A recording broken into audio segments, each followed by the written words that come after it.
Halo, assalamualaikum warahmatullahi wabarakatuh. Welcome back my channel, saya Marasa.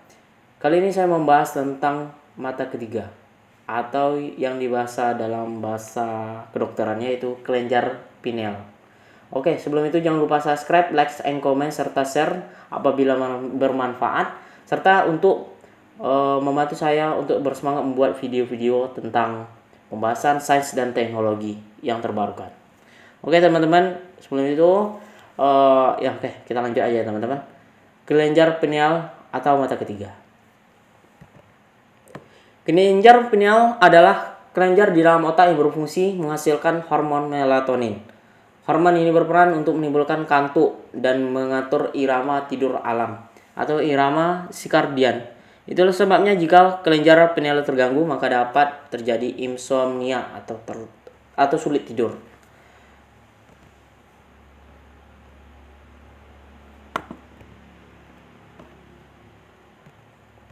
Dan kita lanjut, kelenjar pineal atau juga disebut badan pineal, ada bahasanya, bahasa Latinnya epiphysis cerebri, kemudian ada epiphysis, kemudian conarium atau mata ketiga.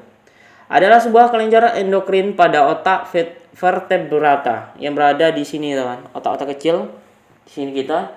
Ya ini otak besar kita, kemudian ada batang otak di sini kita posisinya. Di sini teman-teman.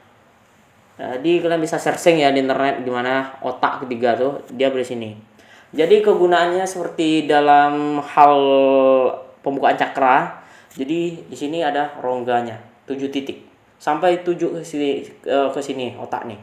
Jadi fungsinya tuh apabila seperti orang filsuf, orang-orang yang beribadah tinggi, Buddha, agama lainnya, Islam atau gimana ya, yang kajiannya tuh untuk memperlancar otak, aliran oksigen melampaui otak, maka kelenjar ini bersifat tercipta ya teman-teman. Ibaratnya akan menimbulkan kalau dalam hal produksi yang lebih banyak, mencerdaskan otak, memberikan ide yang berlian, kemudian seperti adanya imajinasi maupun delusi. Oke, lanjut teman-teman. Ia memproduksi serotonin.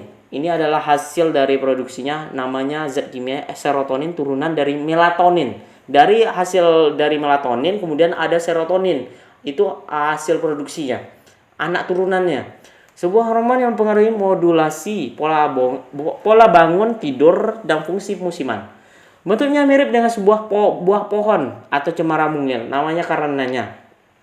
Dan dia terletak dekat dengan pusat otak. Di antara dua belahan terselip di sebuah saluran di mana dua badan talamus bulat bergabung. Orang yang mampu membuka mata ketiganya ini dan menghasilkan lebih banyak, maka orangnya lebih cerdas, brilian, mampu berpikir lebih banyak, dan memiliki ide-ide yang terbarukan. Ya teman-teman, jadi anak kita tuh biasa di situ teman. Itu bedanya antara pola pikir negara maju dan berkembang itu mungkin mereka sudah mengetahui itu. Jadi mereka kebanyakan lebih seimbang, mau otak kiri atau kanan atau malah otak kanan. Kebanyakan di negara seperti kita nih, kebanyakan otak kiri, membaca, menghitung. Jadi antara untuk berkreasi, untuk memberikan gagasan tidak ada. Kemudian ini bentuknya mirip dengan sebuah buah pohon cemara mungil, namanya karenanya kecil. Jadi pineal mungkin itu ya. Dan dia terletak dekat dengan pusat otak, di bawah otak besar. Di antara dua belahan terselip di sebuah alur di mana dua badan talamus bulat bergabung. Lokasi kelenjar pineal berwarna abu-abu kemerahan dan sekitar ukuran sebutir beras kecil ya teman-teman. 5-8 mm pada manusia. Berlokasi hanya di rostro dorsal, ini orang yang ngerti dengan kedokteran ya teman-teman, dengan superior colliculus dan di belakang dan di bawah stria medullaris. Di antara berposisi lateral badan talamus, dia adalah bagian dari epitalamus. Kelenjar pineal adalah struktur berbentuk garis tengah, seperti buah pohon cemara. Jadi kecil teman, mungkin sebesar ini ya. Dan sering terlihat di tengkorak X-ray seperti yang klarifikasi. Struktur dan komposisi tubuh kelenjar pineal pada manusia terdiri dari atas lobular parenkim dari Lochites dikelilingi oleh ruangan jaringan pengikat. Permukaan kelenjar itu tertutupi oleh sebuah kapsul pial. Ditutup lagi namanya kapsul pial. Kelenjar pineal terdiri utama dari pinealocytes. Tetapi 4 tipe sel teridentifikasi karena kelenjar pineal merupakan agak seluler dalam kaitan ke korteks dan zat putih. Itu mungkin keliru dari sebuah neoplasma. Jenis sel deskripsi pinealocytes. Pinealocytes terdiri atas sel dengan 4-6 proses. Mereka memproduksi dan mengeluarkan melatonin. Kemudian ada interstitial cell. Terletak di antara pinealocyte. Kemudian mereka memiliki nukleus memanjang dan sitoplasma yang berwarna lebih gelap daripada pinealocyte itu sendiri. Perivaskular pagosite. Ada banyak pembuluh dan pagosit di dalam kelenjar itu. Kemudian ada neuron pineal. Pada vertebrata tingkat lebih tinggi, neuron terletak dalam kelenjar pineal. Namun ini tidak ditemukan pada binatang pengerat. Ada kemudian peptidersic neuron light cells. Pada jumlah sel ditemukan adanya sel-sel neuron. Sel-sel ini dapat memiliki fungsi pengaturan. Neuron itu artinya sel jaringan. Jaringan itu seperti kalian bisa lihat seperti jaringan listrik. Ada kabel-kabel. Itulah sel neuron kata orang kan. Jadi misalnya ada tuh iklan seperti iklan, saya nggak endorse ya teman-teman. Jadi ada iklan kebas-tembas tangannya. Jadi itu sel neuron seperti sel jaringan kabel yang seperti listrik. Tubuh kita nih begitu banyak selnya. Begitu juga dengan otak. Jadi manusia apabila terjadi kecelakaan di kepala, kebanyakan darah mengalir karena disinilah pusatnya.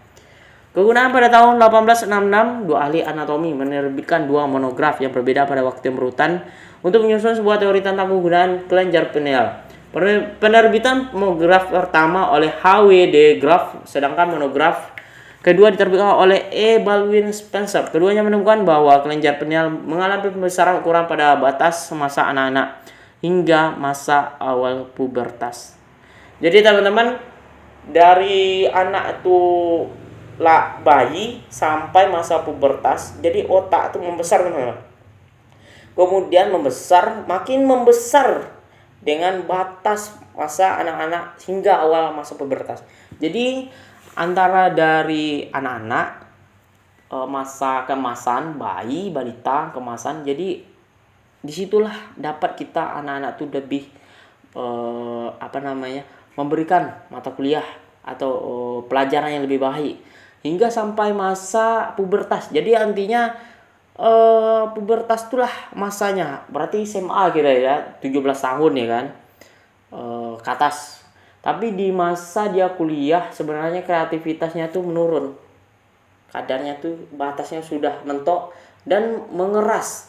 Tetapi beda, tapi kalau misalnya dia lanjut kuliah dan proses berpikir kemudian otaknya tetap memproduksi. Beda, semakin tua kita maka makin mengeras dan seperti berkapur.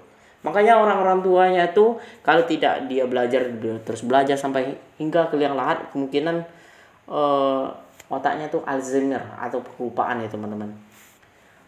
Kelenjar pineal kembali mengecil dan mengeras, menjadi kapur ketika pikiran manusia mulai kurang imajinatif. Tetapi kalau kita semakin beribadah, mengkaji, makanya orang-orang seperti sufi, para ibadah, ahli-ahli ibadah, Buddha atau agama lain yang mempelajari tentang mata ketiga ini, maka cerdas mereka nih.